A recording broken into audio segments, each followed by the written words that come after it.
Ladies and gentlemen, welcome back to the channel, and it's midweek with no Champions League game, sadly. I know, devastating after the fantastic start we got off to last week, but no Champions League game this week. However, there is a transfer-related story to talk about. Don't know where that's came from, so we should probably discuss that. Aye, welcome to a very weird midweek video on the 25th of September. Let's talk about that.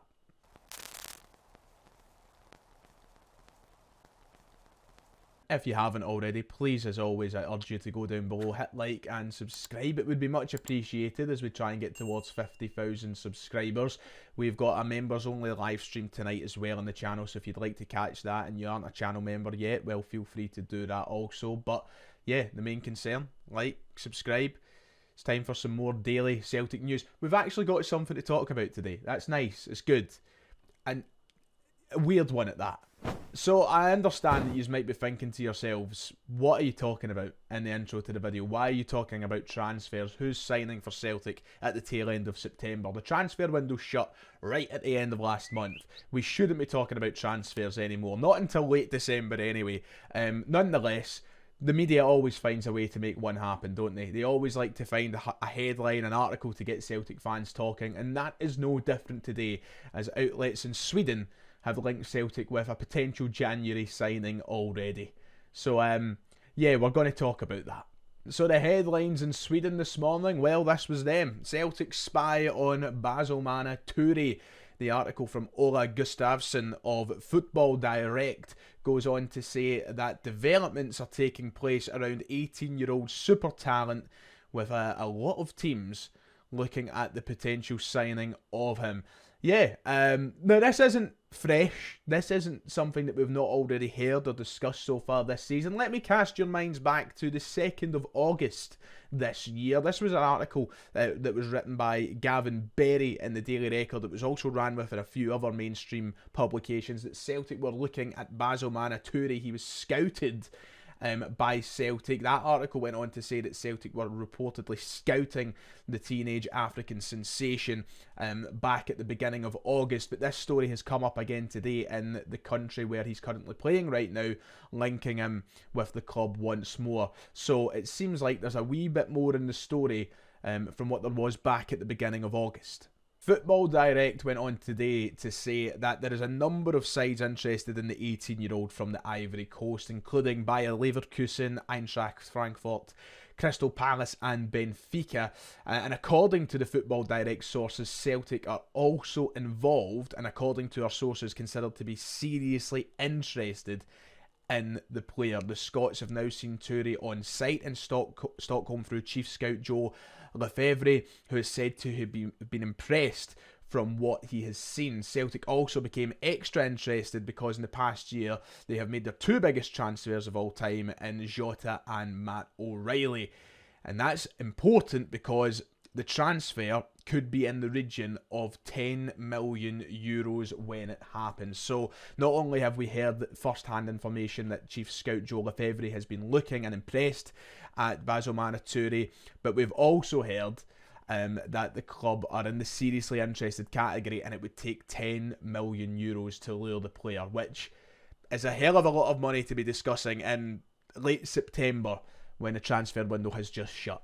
Let me just get things started here on this channel by not rubbishing this article and rubbishing this rumour, but by saying it's highly unlikely Celtic are floating in and around the potential signing of Basilmana Toure right now. He only signed for Hammarby in March, by the way. He's not been there very long. He only signed very, very recently. He's played 16 times for the Swedish side, scoring 6 and assisting 3. He's a left midfielder slash left winger. Of course, one of the areas which Celtic could look to improve in the next couple of transfer windows. We know that the wings is an area where we're quite light. But 10 million euros, a hell of a lot of money for someone at age 18 playing in the Swedish league.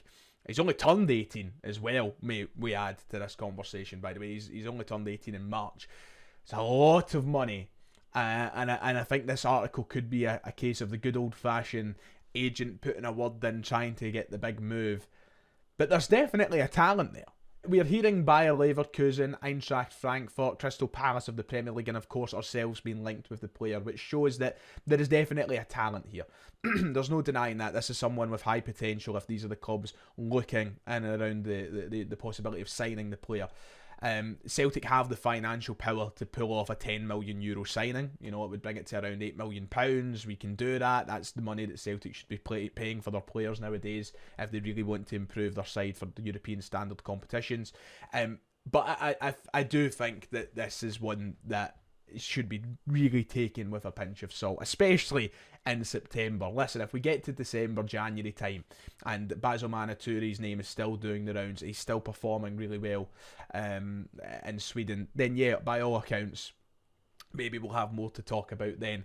But I do think that this is maybe a case of the agent putting his name out there and the media getting his name out there to try and drum up interest in a move so that one of these big clubs puts themselves forward and takes the risk, the gamble of signing the youngster. You know, it could be a life-changing move to any one of those sides, Frankfurt, Leverkusen, Celtic, whatever, you know, life-changing stuff. And I'm sure that his agent is probably desperate to get that ball rolling. So yeah, you will see this article floating around. You will see his name floating around the forums and online with a linked move to Celtic. What I would say to it right now is hold steady. It's far too early to be getting carried away with the definite players we're going to sign in the next couple of transfer windows. What I would say to finish up though is it's good news to hear that Celtic are looking at wingers. We know that we need them, especially on the left-hand side. I think beyond Dyson Maeda, we've seen as recently as the Falkirk game that maybe the left wing is an area that needs sufficient quality and quality and depth that we don't have at this moment in time. Does it spell maybe that Luis Palma's Celtic career could come to an abrupt end soon? Perhaps, but what's important is we're sending our scouts, we're sending Joe Lefebvre out there to look at other players and to look at these areas. You know, £8 million would be a lot of money to spend on a winger, especially someone who's not played a lot of senior football in their career, but it at least spells out positives that we are looking in those areas. We're looking at the wings. So that's what I'm trying to take from this story in general. The fact that, you know, it's been confirmed that Joe Lefebvre has been overlooking at him suggests that we're looking at wingers in general. So, yeah, seriously interested is the quotation marks for this one. We'll wait till January, but that's in the news for now. Celtic are looking to break more records under Brendan Rodgers, and that includes this weekend's game at McDiarmid Park against St Johnstone. As we all know, against Hearts last time out in the league, we tied a record that stands 118 years. That's right, 118 years for consecutive clean sheets kept at the start of a league campaign. Kasper Schmeichel and Celtic have kept 5 clean sheets out of 5 to kickstart the league season. And should they keep a clean sheet this weekend at McDiarmid Park against St Johnstone, they will break that record that has stood since 1906. Incredible stuff. Of course, Brendan Rodgers has broke many a record as Celtic manager in his first tenure. We went on that 69-match unbeaten run. It was incredible. It was unbelievable, in fact. And now we're looking to break this clean sheet record. A real testament to Kasper Schmeichel, to the Celtic defence, to Brendan Rodgers and Celtic in general, because it's just, you know, it's these kind of records you really just don't consider. You don't think about them. You know, they're there. Their records are meant to be broken. But you never start a league season going, let's break that record. Let's try our best not to concede for the first 6 games of the season. It never kind of crosses your mind, and here we are talking about it. So it's a huge opportunity for Celtic this weekend to put themselves into the history books once more, and Brendan Rodgers to put his name into the history books once more. And hopefully we can do that. We know that Cameron Carter-Vickers will likely be missing for the game, which is a huge blow. But listen, I'm confident we can keep a clean sheet. However, there could be one curveball ahead of us come Saturday. And that might come in the form of a Celtic legend being in the opposition dugout. I'm sure you've seen the headlines this morning, but here is a reminder on screen. Stephen McGowan broke this morning that Scott Brown is keen for a chance to discuss the St Johnstone job, and he could be in charge ahead of the visit from Celtic this weekend. The article went on to say that Brown has emerged as a front runner to be the boss, and apparently he's very keen on the talks with St Johnstone to take that job and leave Ayr United. Nuts. Listen, I think it would be a huge and very quick turnaround for that to happen before Saturday. I really doubt that we'll see Scott Brown standing in the opposite dugout from Brendan Rodgers for the second time this season following the friendly at Somerset Park. I think it would take a miraculous sort of turnaround to get that done and dusted in time. which is mad that we're talking about Scott Brown potentially being St Johnstone boss. I know this isn't strictly Celtic related. I just wanted to bring it up because, Scott Brown is one of the, he's my generation's kind of Paul McStay, isn't he? People that kind of grew up in their teenage years through the late 80s and the early 90s have McStay to talk about. For me, for people my age, it's Scott Brown. Scott Brown is our kind of Paul McStay. He was the Celtic captain. He was the anchor in the midfield. He's a club legend. He's arguably the greatest captain since Billy McNeil. So Scott Brown is a huge part of my life supporting the Celtic. And yeah, it's nuts because I don't look at it as a huge upgrade from Ayr at this moment in time. You know that, and I guess the biggest thing is the financial difference, isn't it? If he takes the St Johnstone job, he's going to be in a lot more money than he is at Ayr. He's going to have a lot more money to spend than what he does at Ayr. It's just generally a much bigger job in that regard, but it feels sort of sideways at this moment in time because St Johnstone have been, well, I for years have referred to them as St Jobby. Because they are, quite frankly, they're jobby. They've not been great for a couple of years now.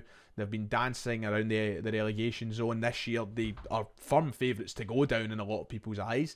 And, Ayr are doing really, really well. Ayr could win the championship this season. And it just feels like a bit of a sideward step. But who knows, yeah? It's his choice. He's obviously forging out a very unique managerial career thus far, isn't he? Being at Fleetwood and then ending up at Ayr, now could be St Johnstone. He's somebody who's been touted with being a Celtic manager one day, and St Johnstone might be a part of that journey to getting there. So yeah, we'll soon see. But yeah, keen on the St Johnstone job. If you come in and score into us at the weekend, Bruni, I'll be raging. Right, just take that into account. I'll be fucking raging.